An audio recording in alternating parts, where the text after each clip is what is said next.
Well my dear students, ನಿಮಗೆಲ್ಲ ಗೊತ್ತಿರೋ ಹಾಗೆ DLED ವಿದ್ಯಾರ್ಥಿಗಳಿಗೆ ಸಾಕಷ್ಟು ವೀಡಿಯೋಗಳನ್ನು ನಾನು ಅಪ್ಲೋಡ್ ಮಾಡ್ತಾಯಿದ್ದೀನಿ. ನೀವು ನೋಡ್ತಾ ಇದ್ದೀರಾ, ಒಳ್ಳೆ ಕಾಮೆಂಟ್ಸ್ಗಳನ್ನು ಹಾಕ್ತಾ ಇದ್ದೀರಾ ಮತ್ತು ಎಲ್ಲ ಸಬ್ಜೆಕ್ಟ್ಗಳನ್ನು ನೀವು ಸಾಲ್ವ್ ಮಾಡಿ ಅಂತ ಕೇಳ್ಕೊಳ್ತಾ ಇದ್ದೀರಾ. ಅದಕ್ಕೆ ನಾನು ಆದಷ್ಟು ಎಲ್ಲ ಸಬ್ಜೆಕ್ಟ್ಗಳನ್ನು ಸಾಲ್ವ್ ಮಾಡೋದಕ್ಕೆ ಪ್ರಯತ್ನ ಪಡ್ತಾಯಿದ್ದೀನಿ.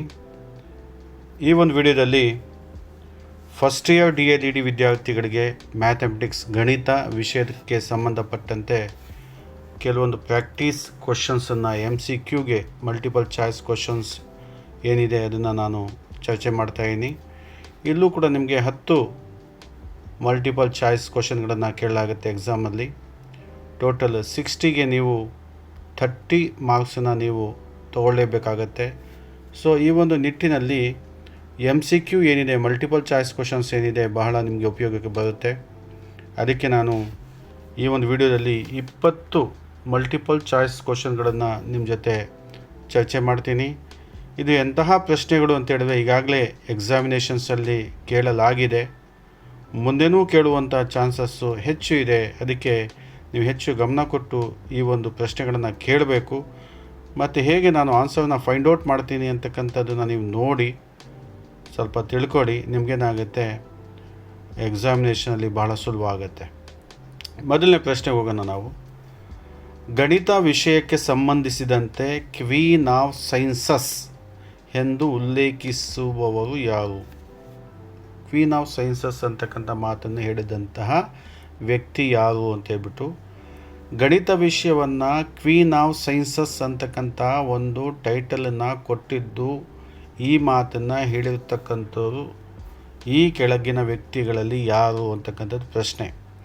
ಇದು ಅನೇಕ ಸಲ ಈ ಪ್ರಶ್ನೆ ಎಕ್ಸಾಮಿನೇಷನ್ಸಲ್ಲಿ ಬಂದಿದೆ. ಅದಕ್ಕೆ ನೀವು ಇದನ್ನು ನೆನಪಲ್ಲಿ ಇಟ್ಕೊಳ್ಳೇಬೇಕಾಗತ್ತೆ. ಗಾಸ್ ಅಂತಕ್ಕಂಥವ್ರು ಈ ಮಾತನ್ನು ಹೇಳಿಲ್ಲ, ಲಾಕೆ ಈ ಮಾತನ್ನು ಹೇಳಿಲ್ಲ, ಕಾಂಟ್ ಅಂತಕ್ಕಂಥವ್ರು ಈ ಮಾತನ್ನು ಹೇಳಿಲ್ಲ. ಈ ಮಾತನ್ನು ಹೇಳಿರ್ತಕ್ಕಂಥದ್ದು ಗಣಿತ ವಿಷಯಕ್ಕೆ, ಮ್ಯಾಥಮೆಟಿಕ್ಸ್ಗೆ ಕ್ವೀನ್ ಆಫ್ ಸೈನ್ಸಸ್ ಅಂತ ಹೇಳಿರ್ತಕ್ಕಂಥದ್ದು ಬೆಟ್ರಾಂಡ್ ರಸೆಲ್ ಅಂತಕ್ಕಂಥ ವ್ಯಕ್ತಿ, ಗಣಿತ ತಜ್ಞ. ಸೊ ಈ ಬೆಟ್ರಾಂಡ್ ರಸೆಲ್ಗೆ ನೀವು ಆಪ್ಷನ್ಸನ್ನು ಚೂಸ್ ಮಾಡಿಕೊಂಡಾಗ ನಿಮಗೆ ಇಲ್ಲಿ ಒಂದು ಅಂಕ ಲಭ್ಯ ಆಗುತ್ತೆ. ಇದನ್ನು ನೆನಪಲ್ಲಿ ಇಟ್ಕೊಳ್ಳಿ.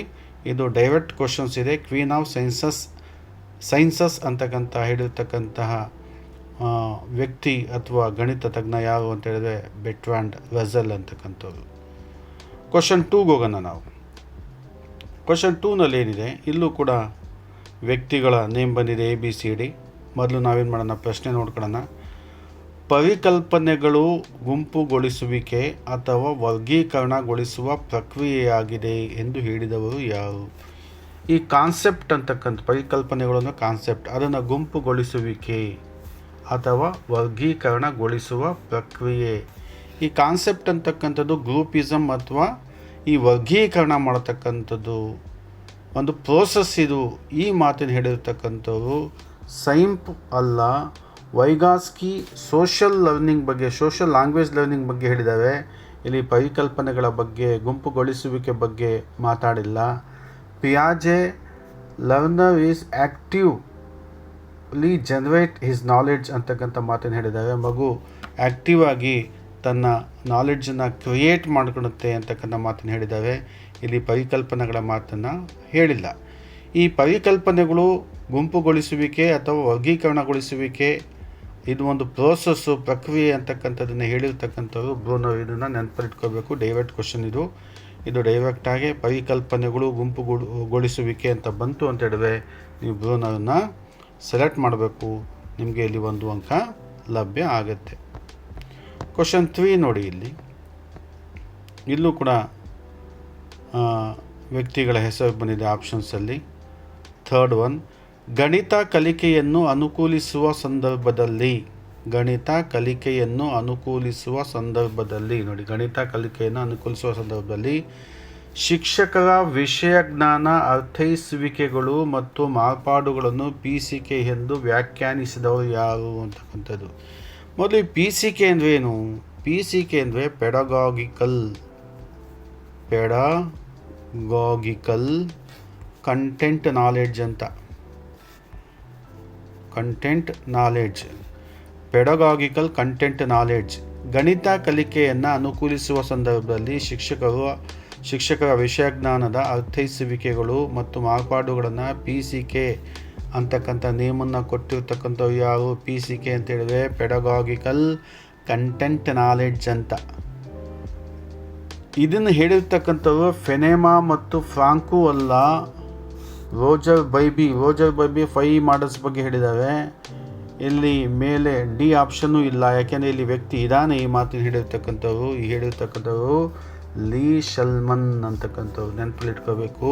PCK ಎಂದು ವ್ಯಾಖ್ಯಾನ ಮಾಡಿರ್ತಕ್ಕಂಥವ್ರು ಲೀ ಶಲ್ಮನ್. PCK ಅಂತ ಬಂತು ಅಂದರೆ ನೀವು ಲೀ ಶಲ್ಮನ್ಗೆ ನೀವು ಚೂಸ್ ಮಾಡ್ಕೊಳ್ಳಿ. ಗಣಿತ ಕಲಿಕೆಯನ್ನು ಅನುಕೂಲಿಸುವ ಸಂದರ್ಭದಲ್ಲಿ ಶಿಕ್ಷಕರ ವಿಷಯಜ್ಞಾನದ ಅರ್ಥೈಸುವಿಕೆಗಳು ಮತ್ತು ಮಾರ್ಪಾಡುಗಳನ್ನು PCK ಎಂದು ವ್ಯಾಖ್ಯಾನ ಡೆಫಿನೇಷನನ್ನು ಕೊಟ್ಟಿರ್ತಕ್ಕಂಥದ್ದು ಲೀ ಶಲ್ಮನ್. ನಿಮಗೆ ಇಲ್ಲಿ 1 ಅಂಕ ಲಭ್ಯ ಆಗುತ್ತೆ. ಲೀ ಶಲ್ಮನ್ಗೂ ಮತ್ತು PCKಗೂ ನೀವೇನು ಮಾಡಬೇಕು? ಹೊಂದಾಣಿಕೆ ಮಾಡಲೇಬೇಕಾಗತ್ತೆ.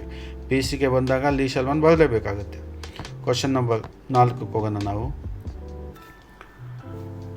ಈ ಕೆಳಗಿನವುಗಳಲ್ಲಿ 3 ಆಯಾಮದ ಆಕೃತಿಗೆ ಉದಾಹರಣೆ ಯಾವುದು? ಎಷ್ಟು ಆಯಾಮ ಬೇಕು? 3. 3 ಆಯಾಮದ ಆಕೃತಿ ಯಾವುದು? ವೃತ್ತ ಇಲ್ಲ, ತ್ರಿಭುಜ ಆಗಲ್ಲ, ಆಯತನೂ ಆಗಲ್ಲ. ಇಲ್ಲಿ ಸಿಲಿಂಡರ್ ಸ್ತಂಭಾಕೃತಿ ಅಂತ ಹೇಳ್ತೀವಲ್ಲ, ಇಲ್ಲಿ 3 ಆಯಾಮದ ಆಕೃತಿ ಆಗುತ್ತೆ. ನಿಮ್ಗೆ ಇದೆಲ್ಲ ಗೊತ್ತಿದೆ. ಇದು ಭಾಳ ಸುಲಭವಾದಂತಹ ಪ್ರಶ್ನೆ. ಇದಕ್ಕೆ ನಿಮಗೆ 1 ಅಂಕ ಲಭ್ಯ ಆಗುತ್ತೆ. ಸಿಲಿಂಡರ್ ಸ್ತಂಭಾಕೃತಿ ಅಂತ ಹೇಳಿದ್ರೆ 3 ಆಯಾಮದ ಆಕೃತಿಗೆ ಎಕ್ಸಾಂಪಲ್. ಇಲ್ಲಿ ಒಂದು ಪ್ರಶ್ನೆ ಇದೆ ನೋಡಿ, 5ನೇ ಪ್ರಶ್ನೆ. 1, 3, 5, 7 ಈ ಶ್ರೇಣಿಯ ಮುಂದಿನ ಸಂಖ್ಯೆ ಯಾವುದು? 1 ಇದೆ, 3 ಇದೆ, 5 ಇದೆ, 7 ಇದೆ. ಇವೆಲ್ಲ ನೋಡಿದಾಗ ಎಲ್ಲ ಬೆಸ ಸಂಖ್ಯೆಗಳು ಥರ ಇದೆ, ಸಮ ಸಂಖ್ಯೆ ಇಲ್ಲ. 1, 3, 5, 7 ಮಧ್ಯದಲ್ಲಿ ಗ್ಯಾಪ್ ಎಷ್ಟಿದೆ? 2 ಇದೆ. 1ಗೂ ಮತ್ತು 3ಗೆ 2 ಗ್ಯಾಪು, 3ಗೆ ಮತ್ತು 1 ಗ್ಯಾಪ್ ಇದೆ. 2 ಗ್ಯಾಪ್ ಇಲ್ಲ, 1 ಗ್ಯಾಪ್ ಇದೆ. 3 ಇಲ್ಲಿ 1, 2 ಮಿಸ್ ಆಗಿದೆ, 4 ಮಿಸ್ ಆಗಿದೆ, 6 ಮಿಸ್ ಆಗಿದೆ. ನಾವು 8ನ ಮಿಸ್ ಮಾಡಿ ನಾವು ಬೆಸ ಸಂಖ್ಯೆ ಯಾವುದು? 9ನ ಹಾಕಿದ್ವಿ. ಅಲ್ಲಿ ಏನಾಗುತ್ತೆ? ಆನ್ಸರ್ ಆಗುತ್ತೆ ನೋಡಿ. 1, 3, 5, 7 ಇಲ್ಲಿ ಮಿಸ್ ಆಗಿರೋದು ಯಾವುದು? 2 ಮಿಸ್ ಆಗಿದೆ, 4 ಮಿಸ್ ಆಗಿದೆ, 6 ಮಿಸ್ ಆಗಿದೆ. ಇಲ್ಲಿ 8ನ ಮಿಸ್ ಮಾಡಿದ್ವಿ, ನೆಕ್ಸ್ಟ್ ಏನು ಸಿಗುತ್ತೆ? 9 ಸಿಗುತ್ತೆ. ಅಂದರೆ ಇಲ್ಲಿ ಬೆಸ ಸಂಖ್ಯೆಗಳನ್ನು ಹಾಕಿದ್ದಾವೆ, ಒಂದೊಂದು ಏನು ಮಾಡಿದ್ದಾವೆ? ಗ್ಯಾಪ್ ಮಾಡಿದ್ದಾವೆ. 2 ಗ್ಯಾಪು, 4 ಗ್ಯಾಪು, 6 ಗ್ಯಾಪು, 8 ಗ್ಯಾಪ್. 8 ಆದಮೇಲೆ ಏನಾಗುತ್ತೆ? 9 ಬರುತ್ತೆ. ಸೊ ಇಲ್ಲಿ ಆನ್ಸರ್ ಏನಾಗುತ್ತೆ? 9. ಹೀಗೆ ನೀವೇನು ಮಾಡಬೇಕಾಗತ್ತೆ? ನೀವು ಈ ಆನ್ಸರನ್ನು ಫೈಂಡ್ ಔಟ್ ಮಾಡಬೇಕು. ಇಂತಹ ಪ್ರಶ್ನೆ ನಿಮಗೆ ಟೆಟ್ ಮತ್ತು CET-ನಲ್ಲೂ ಕೇಳ್ತವೆ, ಮತ್ತು ನಿಮ್ಮ DLED ಎಕ್ಸಾಮಿನೇಷನಲ್ಲೂ ಈ ಕ್ವಶನ್ಸು ಕೇಳಲಾಗುತ್ತೆ. ಇದಕ್ಕೆ ನಿಮಗೆ 1 ಅಂಕ ಲಭ್ಯ ಆಗುತ್ತೆ. ನೆಕ್ಸ್ಟ್ ಕ್ವಶನ್ 6ಗೆ ಹೋಗೋಣ ನಾವು. ಪಿಯಾಜೆ ರವರ ಪ್ರಕಾರ ಮಕ್ಕಳು ಸಂಖ್ಯೆಗಳ ಜ್ಞಾನವನ್ನು ನೋಡಿ, ಪಿಯಾಜೆ ಹೇಳಿದ ಹಾಗೆ ಮಕ್ಕಳು ಸಂಖ್ಯೆಗಳ ಜ್ಞಾನವನ್ನು ಕರಗತ ಮಾಡಿಕೊಳ್ಳುವ ವಯಸ್ಸು ಎಷ್ಟು ಅಂತ. ಅಂದರೆ ಮಕ್ಕಳಿಗೆ ಸಂಖ್ಯೆಗಳ ಜ್ಞಾನ, ಯಾವ ಜ್ಞಾನ? ಸಂಖ್ಯೆಗಳ ಜ್ಞಾನ, ನಂಬರ್ ನಾಲೆಡ್ಜ್ ಯಾವಾಗ ಬಂದುಬಿಡುತ್ತೆ ಅಥವಾ ಕರಗತ ಮಾಡ್ಕೊಳ್ತೇವೆ ಅಂತ ಹೇಳಿದ್ರೆ 6ಅಲ್ಲೂ ಅಲ್ಲ, 8ಅಲ್ಲಿ ಬಂದಿರುತ್ತೆ, 9 ಅಲ್ಲ. ಇಲ್ಲಿ ಆಪ್ಷನ್ ಏನಾಗುತ್ತೆ? 7 ಆಗುತ್ತೆ. 7 ಆಪ್ಷನ್. 7ನೇ ವಯಸ್ಸಲ್ಲಿ ಮಕ್ಕಳು ಏನು ಮಾಡ್ತೇವೆ?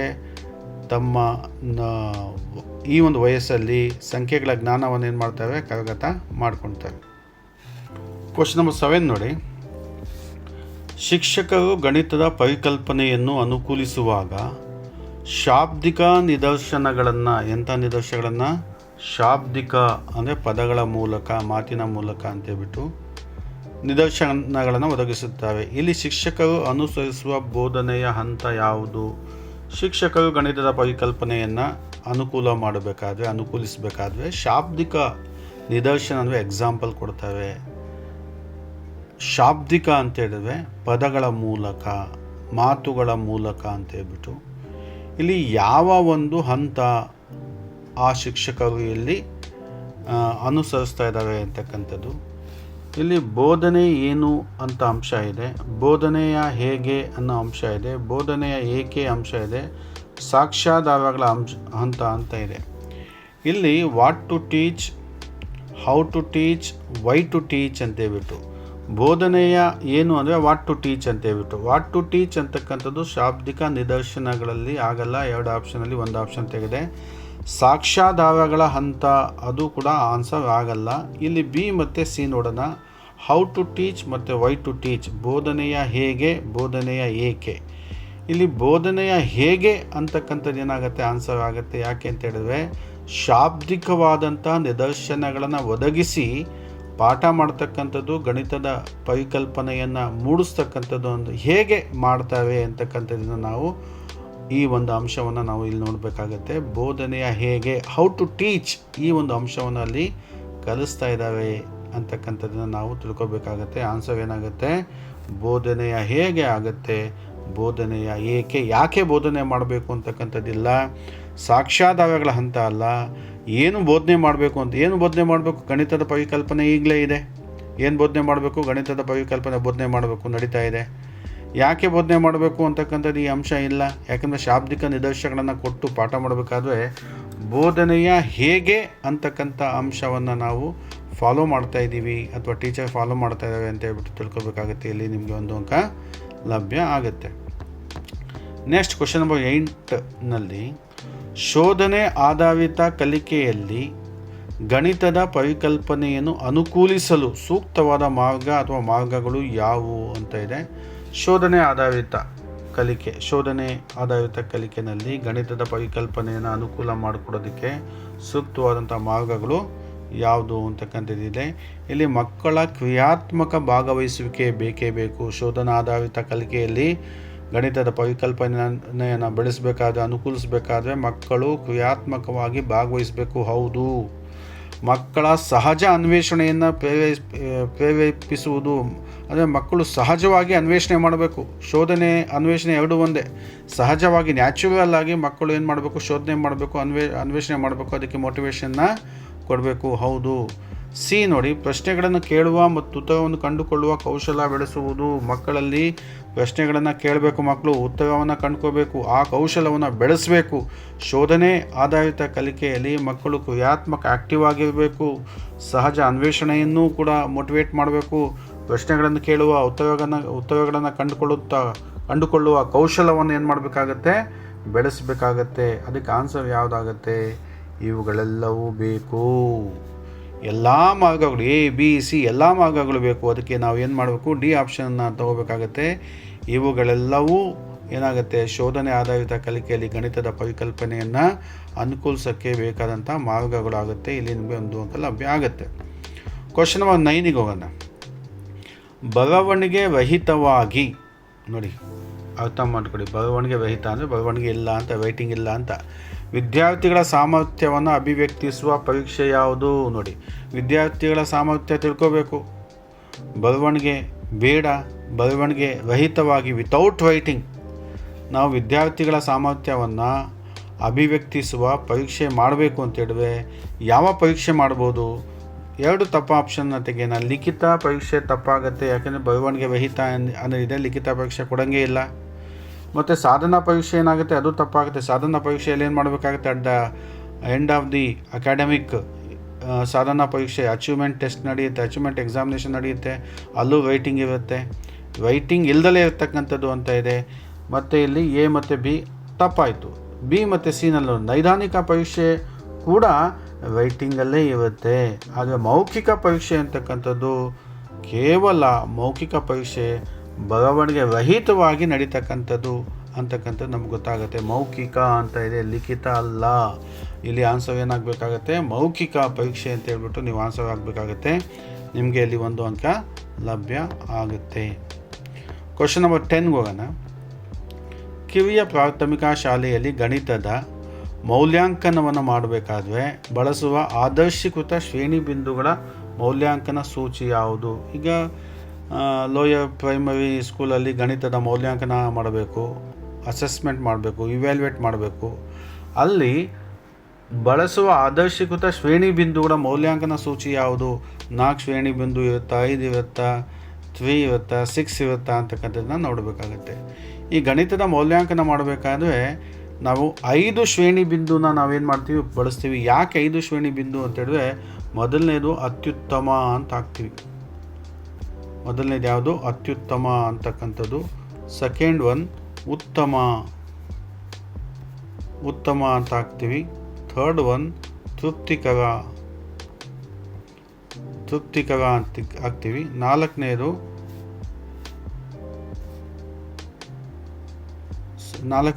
ಏನಾಗ್ತೀವಿ? ಸಾಧಾರಣ, ಅಥವಾ ಇನ್ನು ಏನು ಬೇಕಾಗುತ್ತೆ, ಡೆವಲಪ್ಮೆಂಟ್ ಬೇಕು ಅಥವಾ ನೀಡ್ ಇಂಪ್ರೂವ್ಮೆಂಟ್ ಅಂತ ಹಾಕ್ತೀವಿ ಇಂಗ್ಲೀಷಲ್ಲಿ. ಐದನೇದು ಹೆಚ್ಚು ನೀಡ್ ಬೇಕು, ಅಂದರೆ ಹೆಚ್ಚು ಇನ್ನೂ ಏನು ಬೇಕಾಗುತ್ತೆ, ಮಕ್ಕಳಿಗೆ ಕೇರ್ ಬೇಕಾಗುತ್ತೆ ಅಂತಕ್ಕಂಥದ್ದು ನಾವು ತೊಗೋಬೇಕಾಗುತ್ತೆ. 5 ಶ್ರೇಣಿ ಬಿಂದುಗಳಿರುತ್ತೆ. ಅತ್ಯುತ್ತಮ, ಉತ್ತಮ, ತೃಪ್ತಿಕರ, ಮತ್ತು ಏನು ಬೇಕಾಗುತ್ತೆ, ಕೇರ್ ಬೇಕು ಅಂದರೆ ನೀಡ್ ಇಂಪ್ರೂವ್ಮೆಂಟ್ ಅಂತ. ನಾಲ್ಕನೇದು ನೀಡ್ ಇಂಪ್ರೂವ್ಮೆಂಟ್ ಅಂತ, ಅಂದರೆ ಇಂಪ್ರೂವ್ಮೆಂಟ್ ಮಾಡೋ ಅವಶ್ಯಕತೆ ಇದೆ. ಐದನೇದು ಹೆಚ್ಚು ಇಂಪ್ರೂವ್ಮೆಂಟ್ ಆಗುವಂಥ ಅವಶ್ಯಕತೆ ಇದೆ. 5 ಏನು ಮಾಡ್ತೀವಿ? ಶ್ರೇಣಿಗಳಿರುತ್ತೆ. ಅದಕ್ಕೆ ನಾವೇನು ಮಾಡಬೇಕಾಗುತ್ತೆ? 5 ಶ್ರೇಣಿ ಬಿಂದುವನ್ನು ತೊಗೋಬೇಕಾಗುತ್ತೆ.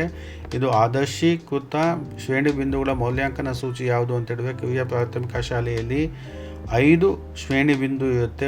ಅತ್ಯುತ್ತಮ ಇರುತ್ತೆ, ಉತ್ತಮ ಇರುತ್ತೆ, ತೃಪ್ತಿಕರ ಇರುತ್ತೆ, ಇಲ್ಲಿ ನೀಡ್ ಇಂಪ್ರೂವ್ಮೆಂಟ್ ಅಂತ ಇರುತ್ತೆ ಇಂಗ್ಲೀಷಲ್ಲಿ 4ನೇದು. 5ನೇದಕ್ಕೆ ತುಂಬಾ ನೀಡ್ ಬೇಕು, ಇಂಪ್ರೂವ್ಮೆಂಟ್ ಆಗಬೇಕು ಅಂತಕ್ಕಂಥದ್ದು ಇರುತ್ತೆ. ಸೊ ಹೀಗೆ 5 ಶ್ರೇಣಿ ಬಿಂದುವನ್ನು ನೀವೇನು ಮಾಡಬೇಕಾಗುತ್ತೆ?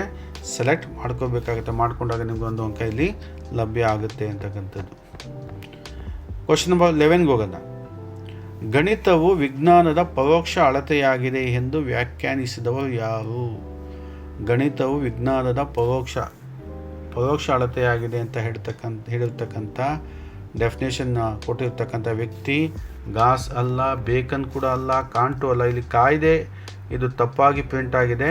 ಇಲ್ಲಿ ಆಗಸ್ಟೆ ಕಾಮ್ಟೆ ಅಂತಕ್ಕಂಥವ್ರು. ಆಗಸ್ಟೆ ಕಾಮ್ಟೆ. ಇನ್ನು ಆನ್ಸರ್ ಬರ್ಕೊಳ್ಳಿ. ಕಾಮ್ಟೆ ಕಾಯ್ದೆ ಅಂತ ಆಗ್ಬಿಟ್ಟಿದೆ, ಅದು ತಪ್ಪಾಗಿ ಪ್ರಿಂಟ್ ಆಗಿದೆ.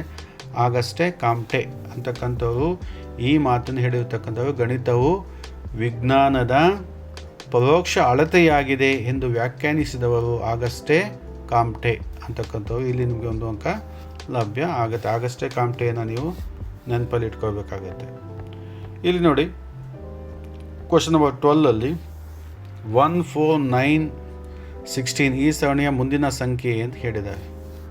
ಇಲ್ಲಿ ನಾವೇನು ಮಾಡಬೇಕು ನೋಡಿ. 1 ಸ್ಕ್ವೇರ್ 1, 2 ಸ್ಕ್ವೇರ್ 4, 3 ಸ್ಕ್ವೇರ್ 9, 4 ಸ್ಕ್ವೇರ್ 16. ಇಲ್ಲಿ ನೆಕ್ಸ್ಟ್ ಯಾವ ಸ್ಕ್ವೇರ್ ಬರುತ್ತೆ? 5 ಸ್ಕ್ವೇರ್. 5 ಸ್ಕ್ವೇರ್ಗೆ ಆನ್ಸರ್ ಏನಾಗುತ್ತೆ? 25. ಇಲ್ಲಿ 25 ಇದೆಯಾ? ನೋಡಿ ಇದೆ, ಡಿನಲ್ಲಿ 25 ಇದೆ. ನೀವು ಏನು ಮಾಡಬೇಕು? ಡಿ ಆಪ್ಷನ್ನ ತೊಗೋಬೇಕಾಗುತ್ತೆ. ಇಲ್ಲಿ ಸ್ಕ್ವೇರನ್ನು ನೋಡಿದ್ದಾವೆ. ಒನ್ಸ್ಗೆ ಇದು ಕೂಡ ಟೆಟ್ ಮತ್ತು CT ಎಕ್ಸಾಮ್ಸಲ್ಲೂ ಇಂತಹ ಪ್ರಶ್ನೆ ನಿಮಗೆ ಕೇಳಲಾಗುತ್ತೆ. ಇಲ್ಲಿ ಸ್ಕ್ವೇರ್ ಕೊಟ್ಟಿದ್ದಾವೆ ನೋಡಿ. 1 ಸ್ಕ್ವೇರ್ 1, 2 ಸ್ಕ್ವೇರ್ 4, 3 ಸ್ಕ್ವೇರ್ 9, 4 ಸ್ಕ್ವೇರ್ 16 ಆಗುತ್ತೆ. ನೆಕ್ಸ್ಟು ಯಾವ ಸ್ಕ್ವೇರ್ ಬರಬೇಕು? 5 ಬರಬೇಕು. 5 ಸ್ಕ್ವೇರ್ ಆದಾಗ 25 ಬರುತ್ತೆ. 25 ಆಗಿದಾಗ ನಿಮಗೊಂದು ಅಂಕ ಇಲ್ಲಿ ಲಭ್ಯ ಆಗುತ್ತೆ ಅಂತಕ್ಕಂಥದ್ದು. ಕ್ವಶನ್ ನಂಬರ್ 13ಅಲ್ಲಿ ನೋಡಿ. -3 + -2 ಎಷ್ಟು ಅಂತ ಇದೆ. ಇಲ್ಲಿ ಪ್ಲಸ್ ಇರೋದ್ರಿಂದ 2 ಏನು ಮಾಡಬೇಕಾಗುತ್ತೆ? ಇಲ್ಲಿ ನೀವು ಪ್ಲಸ್ ಮಾಡಬೇಕಾಗುತ್ತೆ ಮಧ್ಯದಲ್ಲಿ. ಆದರೆ ದೊಡ್ಡ ಸಂಖ್ಯೆಯ ಒಂದು ಚಿಹ್ನೆ ಯಾವುದು? ಮೈನಸ್. ಅದನ್ನು ಇದ್ದಾಗ ಏನಾಗುತ್ತೆ? ಆನ್ಸರ್ -5 ಆಗುತ್ತೆ. ಆಪ್ಷನ್ ಎ -5 ಆಗುತ್ತೆ. ನಿಮಗೆ ಸುಲಭವಾಗಿ ಒಂದು ಅಂಕ ಇಲ್ಲಿ ಲಭ್ಯ ಆಗುತ್ತೆ. ನೀವು ಪ್ಲಸ್ ಮಾಡಿದಾಗ ಎರಡನ್ನು ಕೂಡಿದಾಗ ಏನು ಮಾಡಬೇಕಾಗುತ್ತೆ? ದೊಡ್ಡ ಅಂಕೆಯ ಚಿಹ್ನೆಯನ್ನು ನೀವು ಇಡಬೇಕಾಗತ್ತೆ. -3 + -2 ಎರಡನ್ನೂ ಕೂಡಲೇಬೇಕಾಗುತ್ತೆ ನಾವು. 5 ಆಗುತ್ತೆ. 5 ಆದಾಗ 3 ಏನಿದೆ, ದೊಡ್ಡ ಸಂಖ್ಯೆ ಏನಿದೆ ಅದರ ಒಂದು ಚಿಹ್ನೆಯನ್ನು ನಾವೇನು ಮಾಡಬೇಕಾಗತ್ತೆ? ಇಟ್ಟಾಗ ಏನಾಗುತ್ತೆ? -5 ಆನ್ಸರ್ ಇಲ್ಲಿ ಆಗುತ್ತೆ ಅಂತಕ್ಕಂಥದ್ದು. ಕ್ವಶನ್ ನಂಬರ್ 14ಗೆ ಹೋಗೋಣ. ಈ ಕೆಳಗಿನವುಗಳಲ್ಲಿ ಯಾವುದು PCKಯ ಅಂತರ್ ಸಂಬಂಧಿತ ಲಕ್ಷಣ? PCK ಅಂದರೆ ಆವಾಗಲೇ ನಾನು ಹೇಳಿದ್ದೀನಿ, ಪೆಡಗಾಗಿಕಲ್ ಕಂಟೆಂಟ್ ನಾಲೆಡ್ಜ್ ಅಂತಕ್ಕಂಥದ್ದು. ಈ ಕೆಳಗಿನವುಗಳಲ್ಲಿ ಯಾವುದು PCKಯ ಅಂತರ್ ಸಂಬಂಧಿತ ಲಕ್ಷಣ? PCK ಅಂತರ್ ಸಂಬಂಧಿತ ಲಕ್ಷಣ ಯಾವುದು? ಇದು ಪಠ್ಯಕ್ರಮವೂ ಆಗಲ್ಲ, ವಿಶ್ಲೇಷಣೆ ಆಗಲ್ಲ. 2 ತಪ್ಪು ಆನ್ಸರ್ಗಳನ್ನು ನಾವು ಹುಡುಕಿದ್ವಿ. ಈ ಶಿಕ್ಷಣ ಶಾಸ್ತ್ರ ಮತ್ತು ಕಲಿಕಾ ವಾತಾವರಣ ಅಂತಕ್ಕಂಥದ್ದು ಏನಾಗಿದೆ, 2ರಲ್ಲಿ ಡೌಟ್ ಆಗುತ್ತೆ. ನೀವು ಅವಾಗ ಏನು ಮಾಡಬೇಕಾಗುತ್ತೆ, ಎಜುಕೇಷನಿಗೆ ಸಂಬಂಧಪಟ್ಟಂತೆ PCK ಇರುತ್ತೆ, ಪೆಡಗಾಗಿಕಲ್ ಕಂಟೆಂಟ್ ನಾಲೆಡ್ಜ್. ಶಿಕ್ಷಣ ಅಂದರೆ ಎಜುಕೇಷನ್ ಅಂದರೆ ಪೆಡಗಾಗಿಕಲ್ ಆಗುತ್ತೆ. ಅದಕ್ಕೆ ನಾವು ಯಾವ ಆಪ್ಷನ್ಸನ್ನು ಚೂಸ್ ಮಾಡಬೇಕಾಗತ್ತೆ, ಇಲ್ಲಿ ಶಿಕ್ಷಣ ಶಾಸ್ತ್ರವನ್ನು ಚೂಸ್ ಮಾಡ್ಕೋಬೇಕಾಗತ್ತೆ. PCKಯ ಅಂತರ್ ಸಂಬಂಧಿತ ಲಕ್ಷಣ ಯಾವುದು ಅಂತ ಹೇಳಿದ್ರೆ ಶಿಕ್ಷಣ ಶಾಸ್ತ್ರ ಅಂತ ನಾವು ಹೇಳಬೇಕಾಗುತ್ತೆ. ಇಲ್ಲಿ ನಿಮಗೆ 1 ಅಂಕ ಲಭ್ಯ ಆಗುತ್ತೆ. ಇಲ್ಲಿ ನೋಡಿ ಕ್ವಶನ್ ನಂಬರ್ 15ರಲ್ಲಿ ಭಾಜ್ಯ, ಭಾಗಲಬ್ಧ, ಭಾಜಕಗಳು ಯಾವುದಕ್ಕೆ ಸಂಬಂಧಿಸಿದವು, ಯಾವ ಕ್ರಿಯೆಗೆ ಸಂಬಂಧಿಸಿದವು ಅಂತ ಹೇಳಿದ್ರೆ ಸಂಕಲನ ಆಗಲ್ಲ ಮತ್ತು ವ್ಯವಕಲನ ಮೊದಲೇ ಆಗಲ್ಲ. ಸಂಕಲನ ವ್ಯವಕಲನ ಈ ಭಾಜ್ಯ, ಭಾಗಲಬ್ಧ, ಭಾಜಕಗಳಿಗೆ ಸಂಬಂಧ ಇಲ್ಲ. ಈ ಗುಣಾಕಾರ ಮತ್ತು ಭಾಗಕಾರಕ್ಕೆ ಏನಾಗುತ್ತೆ ಅನುಮಾನ ಬಂದಾಗ, ಈ ಭಾಗಕಾರದಲ್ಲಿ ಏನಾಗುತ್ತೆ ಭಾಜ್ಯ, ಭಾಗಲಬ್ಧ, ಭಾಜಕಗಳು ಬರ್ತಕ್ಕಂಥದ್ದು ಯಾವುದರಲ್ಲಿ, ಭಾಗಕಾರದಲ್ಲಿ. ಗುಣಾಕಾರದಲ್ಲಿ ಬರೋದಿಲ್ಲ. ಅದಕ್ಕೆ ಆನ್ಸರ್ ಯಾವುದು ಹಾಕಬೇಕಾಗುತ್ತೆ, ಭಾಗಕಾರ. ನಿಮ್ಗೆ ಹಾಕಿದ್ರೆ 1 ಅಂಕ ಇಲ್ಲಿ ಲಭ್ಯ ಆಗುತ್ತೆ. ಭಾಳ ಸುಲಭವಾದಂತಹ ಪ್ರಶ್ನೆ ಇದು. ಇಲ್ಲಿ ಎಲ್ಲದು ಭಾಜ್ಯ, ಭಾಗಲಬ್ಧ, ಭಾಜಕ ಎಲ್ಲ ಬಾ ಇಂದ ಸ್ಟಾರ್ಟ್ ಆಗಿದೆ, ಭಾಗಕಾರ ಬಾ ಇಂದ ಸ್ಟಾರ್ಟ್ ಆಗಿದೆ. ನೀವು ಭಾಳ ಸುಲಭವಾಗಿ ಇದಕ್ಕೆ ಆನ್ಸರನ್ನು ಫೈಂಡ್ ಔಟ್ ಮಾಡ್ಬೋದು. ಬೋಧನಾ ವಿಜ್ಞಾನ ವಿಷಯ ಜ್ಞಾನದ ಅಂತರ್ ಸಂಬಂಧಿತ ಗುಣಲಕ್ಷಣಗಳ ಸಂಖ್ಯೆ ಎಷ್ಟು ಅಂತ ಇದೆ. PCK ಇದು ಕೂಡ PCKಗೆ ಸಂಬಂಧಪಟ್ಟಿದ್ದು. ಬೋಧನಾ ವಿಜ್ಞಾನ ವಿಷಯ ಜ್ಞಾನದ ಅಂತರ್ ಸಂಬಂಧಿತ ಗುಣಲಕ್ಷಣಗಳ ಸಂಖ್ಯೆ 6 ಅಲ್ಲ, 12 ಅಲ್ಲ, 8 ಮತ್ತು 10ರಲ್ಲಿ ಏನಾಗುತ್ತೆ ಡೌಟ್ ಆಗುತ್ತೆ. ಇತ್ತೀಚೆಗೆ ನಾವು ನೋಡಿದಾಗ ಬೋಧನಾ ವಿಜ್ಞಾನ ವಿಷಯ ಜ್ಞಾನದ ಅಂತರ್ ಸಂಬಂಧಿತ ಗುಣಲಕ್ಷಣಗಳ ಸಂಖ್ಯೆ ಎಷ್ಟಾಗಿದೆ, 10 ಹೇಳಲಾಗಿದೆ. ಅಲ್ಲಿ ಅನೇಕ ಗುಣಲಕ್ಷಣಗಳು ನಾವು ನೋಡ್ಬೋದು. ಬೋಧನಾ ವಿಜ್ಞಾನ ವಿಷಯ ಜ್ಞಾನದ ಅಂತರ್ ಸಂಬಂಧಿತ ಗುಣಲಕ್ಷಣ ಸಂಖ್ಯೆ 10 ಅಂತ ಹೇಳ್ಬೋದು. ನಿಮಗೆ ಇಲ್ಲಿ 1 ಅಂಕ ಲಭ್ಯ ಆಗುತ್ತೆ.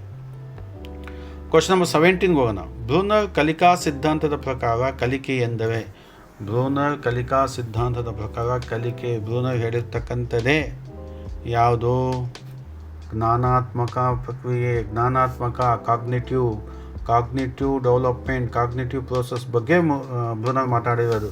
ಭಾಳ ಸುಲಭವಾಗಿ ನಾವು ಬ್ರೂನರ್ನ ತೊಗೋಬೋದು. ಸಾಮಾಜಿಕ ಅಂದಾಗ ವೈಗಾಸ್ಕಿ ಬಂದ್ಬಿಡ್ತವೆ, ಕ್ರಿಯಾತ್ಮಕ ಅಂದಾಗ ಪಿಯಾಜೆ ಬಂದ್ಬಿಡ್ತವೆ, ಪರಿಕಲನಾತ್ಮಕ ಬ್ರೂನರು ಇದೆ.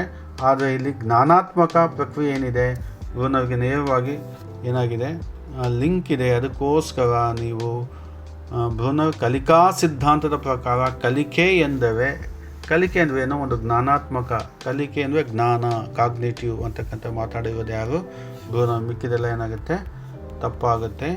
ನೀವು ಆಪ್ಷನ್ ಎ ತೊಗೊಂಡಾಗ ನಿಮಗೆ 1 ಅಂಕ ಲಭ್ಯ ಆಗುತ್ತೆ. ಕ್ವಶನ್ ನಂಬರ್ 18 ನೋಡಿ.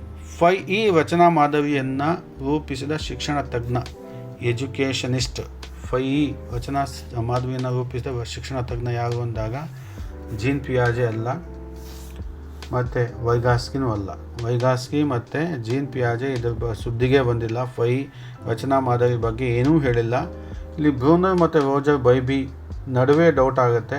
ಆದರೆ ರೋಜರ್ ಬೈಬಿ ಇದನ್ನು ಡೆವಲಪ್ ಮಾಡಿದ್ದು, ರಚನಾ ಮಾದರಿಯನ್ನು ರೂಪಿಸಿದ್ದು ಯಾರು, ರೋಜರ್ ಬೈಬಿ. ಬ್ರೂನರ್ ಕೂಡ ಇದ್ರ ಬಗ್ಗೆ ಹಲವಾರು ಕೆಲಸಗಳನ್ನು ಮಾಡಿದ್ದಾವೆ, ಡೆವಲಪ್ಮೆಂಟ್ ಮಾಡಿದ್ದಾವೆ. ಆದರೆ ರೋಜರ್ ಬೈಬಿ ಈ ಮಾದರಿಯನ್ನು ರೂಪಿಸಿದ ಎಜುಕೇಷನಿಸ್ಟ್ ಅಂತ ನಾವು ಹೇಳ್ಬೋದು. ಇಲ್ಲಿ ನಿಮಗೆ 1 ಅಂಕ ನಿಮಗೆ ಲಭ್ಯ ಆಗುತ್ತೆ. ಆಪ್ಷನ್ ಡಿ ಅನ್ನು ನೀವು ತಗೋಬೇಕಾಗತ್ತೆ. ಕ್ವಶನ್ ನಂಬರ್ 19ಗೆ ಹೋಗೋಣ. ಗಣಿತದಲ್ಲಿ ನೈದಾನಿಕ ಪರೀಕ್ಷೆಯ ಉದ್ದೇಶ ಯಾವುದು? ಈ ನೈದಾನಿಕ ಪರೀಕ್ಷೆ ಅಂತ ಹೇಳಿದ್ರೆ ಡಯಾಗ್ನೋಸ್ಟಿಕ್ ಟೆಸ್ಟ್ ಅಂತ ಹೇಳ್ತೀವಿ ಇಂಗ್ಲೀಷಲ್ಲಿ. ಗಣಿತದಲ್ಲಾಗಲಿ, ವಿಜ್ಞಾನ ಆಗಲಿ, ಇಂಗ್ಲೀಷ್ ಆಗಲಿ, ಯಾವುದೇ ಸಬ್ಜೆಕ್ಟ್ ಆಗಲಿ ನೈದಾನಿಕ ಪರೀಕ್ಷೆ ಮಾಡಬೇಕಾಗತ್ತೆ. ಅದರ ಉದ್ದೇಶ ಏನು ಅಂದಾಗ 2 ತಪ್ಪು ಆಪ್ಷನ್ಗಳನ್ನು ನಾವು ಹುಡುಕೋಣ. ವಿದ್ಯಾರ್ಥಿಗಳನ್ನು ಮುಂದಿನ ತರಗತಿಗೆ ತೇರ್ಗಡೆಗೊಳಿಸುವುದು ತಪ್ಪು, ಅದು ಅಚೀವ್ಮೆಂಟ್ ಟೆಸ್ಟ್ ಆಗುತ್ತೆ, ನೈದಾನಿಕ ಪರೀಕ್ಷೆ ಆಗಲ್ಲ. ರೂಪಣಾತ್ಮಕ ಮೌಲ್ಯಮಾಪನ ಮಾಡಲು ಆಗದೇ ಇಲ್ಲ. ಇದು 2 ತಪ್ಪು ಆಪ್ಷನ್ ನಾವು ಹುಡುಕಿದ್ವಿ. ಎ ಮತ್ತು ಡಿ ಆಗಲ್ಲ. ಬಿ ನೋಡೋಣ. ವಿದ್ಯಾರ್ಥಿಗಳ ಸಾಧನೆಯನ್ನು ಮೌಲ್ಯಮಾಪಿಸುವುದು, ಸಾಧನೆ ಅಂದರೆ ಅಚೀವ್ಮೆಂಟ್ ಟೆಸ್ಟ್ ಆಗುತ್ತೆ, ಆಗದೇ ಇಲ್ಲ. ಆದರೆ ಇಲ್ಲಿ ವಿದ್ಯಾರ್ಥಿಗಳ ಕಲಿಕಾ ದೋಷಗಳನ್ನು ಕಂಡುಹಿಡಿತಕ್ಕಂಥದ್ದು, ಇದು ಬಿಗಿನಿಂಗಲ್ಲಿ ಮಾಡ್ತೀವಿ. ವಿದ್ಯಾರ್ಥಿಗಳ ಕಲಿಕಾ ದೋಷಗಳನ್ನು ಕಂಡುಹಿಡಿಯೋದಕ್ಕೆ ನಾವು ಎಂತಹ ಪರೀಕ್ಷೆಯನ್ನು ಮಾಡ್ತೀವಿ, ನೈದಾನಿಕ ಪರೀಕ್ಷೆ. ವಿದ್ಯಾರ್ಥಿಗಳ ಸ್ಟ್ರೆಂತ್ ಏನು, ವೀಕ್ನೆಸ್ ಏನು, ಅದನ್ನು ನಾವು ಕಂಡುಹಿಡಿಬೇಕು, ಅರ್ಥ ಮಾಡ್ಕೋಬೇಕು ಅಂತ ನಾವು ಬಳಸಬಹುದಾದಂಥ ಒಂದು ಟೆಸ್ಟ್ ಯಾವುದು ಅಂತ ಹೇಳಿದ್ರೆ ಅದು ನೈದಾನಿಕ ಪರೀಕ್ಷೆ. ವಿದ್ಯಾರ್ಥಿಗಳ ಕಲಿಕಾ ದೋಷಗಳನ್ನು ಕಂಡುಹಿಡಿಯೋದಕ್ಕೆ ನಾವು ನೈದಾನಿಕ ಪರೀಕ್ಷೆ ಮಾಡ್ತೀವಿ. ಇದರ ಮುಖ್ಯ ಉದ್ದೇಶ ಇದೇ ಆಗಿದೆ. ಆನ್ಸರ್ ಏನಾಗಬೇಕಾಗುತ್ತೆ? ಸಿ ಆಗಬೇಕಾಗುತ್ತೆ. ಇಲ್ಲಿ ನಿಮಗೆ 1 ಅಂಕ ಲಭ್ಯ ಆಗುತ್ತೆ. ಕ್ವಶನ್ ನಂಬರ್ 20, ಇದು ಈ ಒಂದು ವಿಡಿಯೋನ ಕೊನೆಯ ಪ್ರಶ್ನೆ. ವಿದ್ಯಾರ್ಥಿಗಳು ಒಂದು ವಿಷಯವನ್ನು ಎಷ್ಟರ ಮಟ್ಟಿಗೆ ಕಲಿತಿದ್ದಾರೆ ಎಂಬುದನ್ನು ಖಾತ್ರಿಪಡಿಸಿಕೊಳ್ಳಲು ಬಳಸುವ ಪರೀಕ್ಷೆ ಯಾವುದು? ಒಂದು ವಿಷಯವನ್ನು ಎಷ್ಟರ ಮಟ್ಟಿಗೆ ಕಲಿತಿದ್ದಾರೆ ಎಂಬುದನ್ನು ಖಾತ್ರಿಪಡಿಸ್ಕೊಳ್ಳೋದಕ್ಕೆ ಯಾವ ಪರೀಕ್ಷೆ ನಾವು ಯೂಸ್ ಮಾಡ್ತೀವಿ? ಘಟಕ ಪರೀಕ್ಷೆ, ನೈದಾನಿಕ ಪರೀಕ್ಷೆ ಅಲ್ಲ. ಈಗ ತಾನೇ ಹಾಕಿ. ನೈದಾನಿಕ ಪರೀಕ್ಷೆ ಅಂದರೆ ವಿದ್ಯಾರ್ಥಿಗಳ ಕಲಿಕಾ ದೋಷಗಳು ಬಂದ್ಬಿಡುತ್ತೆ. ಘಟಕ ಪರೀಕ್ಷೆ ಅಲ್ಲ. ಇವುಗಳೆಲ್ಲವನ್ನು ಮೊದಲೇ ಬರಲ್ಲ. ಘಟಕ ಪರೀಕ್ಷೆ ಯೂನಿಟ್ ಟೆಸ್ಟ್ ಆಗಲ್ಲ. ಒಂದು ವಿಷಯವನ್ನು ಈ ವಿಷಯದ ಬಗ್ಗೆ ಇದೆ. ಇಲ್ಲಿ ಯೂನಿಟ್ ಬಗ್ಗೆ ಇಲ್ಲ, ಒಂದು ಸಬ್ಜೆಕ್ಟ್ ಬಗ್ಗೆ ಇದೆ. ಅದಕ್ಕೆ ಆನ್ಸರ್ ಏನಾಗುತ್ತೆ? ಸಾಧನಾ ಪರೀಕ್ಷೆ ಆಗುತ್ತೆ. ಅಚೀವ್ಮೆಂಟ್ ಟೆಸ್ಟ್ ಅಂತ ನಾವೇನು ಹೇಳ್ತೀವಿ ಅದಾಗುತ್ತೆ. ಸಾಧನಾ ಪರೀಕ್ಷೆ ಆಗುತ್ತೆ. ಸಾಧನಾ ಪರೀಕ್ಷೆ ಆಗಿದಾಗ ನಿಮಗೆ 1 ಅಂಕ ಇಲ್ಲಿ ಲಭ್ಯ ಆಗುತ್ತೆ. ಹೀಗೆ ನಾನು ಎಷ್ಟು ಪ್ರಶ್ನೆಗಳನ್ನು ನಿಮ್ಮ ಜೊತೆ ಸಾಲ್ವ್ ಮಾಡಿದ್ದೀನಿ, ಡಿಸ್ಕಸ್ ಮಾಡಿದ್ದೀನಿ. 20 ಪ್ರಶ್ನೆಗಳನ್ನು ನಿಮ್ಮ ಜೊತೆ ನಾನು ಚರ್ಚೆ ಮಾಡಿದ್ದೀನಿ. ಅದರ ಉತ್ತರಗಳನ್ನು ಕೂಡ ಹೇಳಿದ್ದೀನಿ. ನಿಮಗೆ ಇದು ನಿಮ್ಮ ಒಂದು ಗಣಿತ ವಿಷಯಕ್ಕೆ ಸಂಬಂಧಪಟ್ಟಂತೆ ಏನು ಎಕ್ಸಾಮಿನೇಷನ್ ಮುಂದೆ ಇದೆ ಅದಕ್ಕೆ ಬಹಳನೇ ಹೆಲ್ಪ್ ಆಗುತ್ತೆ. ಇಲ್ಲಿ ಬಂದಿರತಕ್ಕಂಥ ಅನೇಕ ಪ್ರಶ್ನೆಗಳು ನಿಮ್ಮ ಎಕ್ಸಾಮಿನೇಷನಲ್ಲಿ ಬರ್ತಕ್ಕಂಥ ಸಾಧ್ಯತೆ ಇದೆ. ನಮ್ಮ ಚಾನಲ್ ನೇಮು ಯಾವುದು ಅಂತ ಹೇಳಿದ್ರೆ ರೈಸ್ ಅಪ್ ಮೋಟಿವ್ಸ್ ಅಂತ ಹೇಳ್ಬಿಟ್ಟು ಈ ಒಂದು ಚಾನಲ್ನ ಅಡಿಯಲ್ಲಿ ನಾವು ಅನೇಕ ವಿಡಿಯೋಗಳನ್ನು ನಿಮಗೆ ಅಪ್ಲೋಡ್ ಮಾಡ್ತಾಯಿದ್ದೀವಿ. ಈ ಒಂದು ವಿಡಿಯೋದಿಂದ ನಿಮಗೆ ತುಂಬ ಉಪಯೋಗ ಆಗ್ತಾಯಿದೆ, ತುಂಬ ಲಾಭ ಆಗ್ತಾಯಿದೆ ಅಂತ ಅನಿಸಿದ್ರೆ ಈ ಒಂದು ವಿಡಿಯೋನ ಲೈಕ್ ಮಾಡಿ, ಶೇರ್ ಮಾಡಿ, ನನ್ನ ಚಾನಲನ್ನು ಸಬ್ಸ್ಕ್ರೈಬ್ ಮಾಡಿಕೊಡಿ. ಯಾಕೆ ಅಂತ ಹೇಳಿದರೆ ನಾನು ಹಾಕುವ ಅಥವಾ ಅಪ್ಲೋಡ್ ಮಾಡುವ ವಿಡಿಯೋಗಳು ನಿಮಗೆ ಬಹಳ ಬೇಗ ಲಭ್ಯ ಆಗುತ್ತೆ. ಮುಂದಿನ ದಿನಗಳಲ್ಲಿ ನಾನು ಎಲ್ಲ ಸಬ್ಜೆಕ್ಟ್ಗಳಿಗೆ 2 ಮಾರ್ಕ್ಸು ಮತ್ತು 5 ಮಾರ್ಕ್ಸ್ ಪ್ರಶ್ನೆಗಳಿಗೆ ಸಂಬಂಧಪಟ್ಟಂತೆ ವಿಡಿಯೋ ಮಾಡ್ತೀನಿ. ಅದು ನಿಮಗೆ ಅತಿ ಬೇಗ ಲಭ್ಯ ಆಗಬೇಕು ಅಂದರೆ ನನ್ನ ಚಾನಲನ್ನು ಏನು ಮಾಡಿ, ನೀವು ಸಬ್ಸ್ಕ್ರೈಬ್ ಮಾಡಿ, ಶೇರ್ ಮಾಡಿ ಮತ್ತು ಲೈಕ್ ಮಾಡಿ ಅಂತ ಹೇಳ್ತಾ, all the best for your future examination ಅಂತ ಹೇಳ್ತಾ ನಾನು ಈ ಒಂದು ವಿಡಿಯೋನ ಇಲ್ಲೇ ಸ್ಟಾಪ್ ಮಾಡ್ತಾಯಿದ್ದೀನಿ. ಧನ್ಯವಾದಗಳು.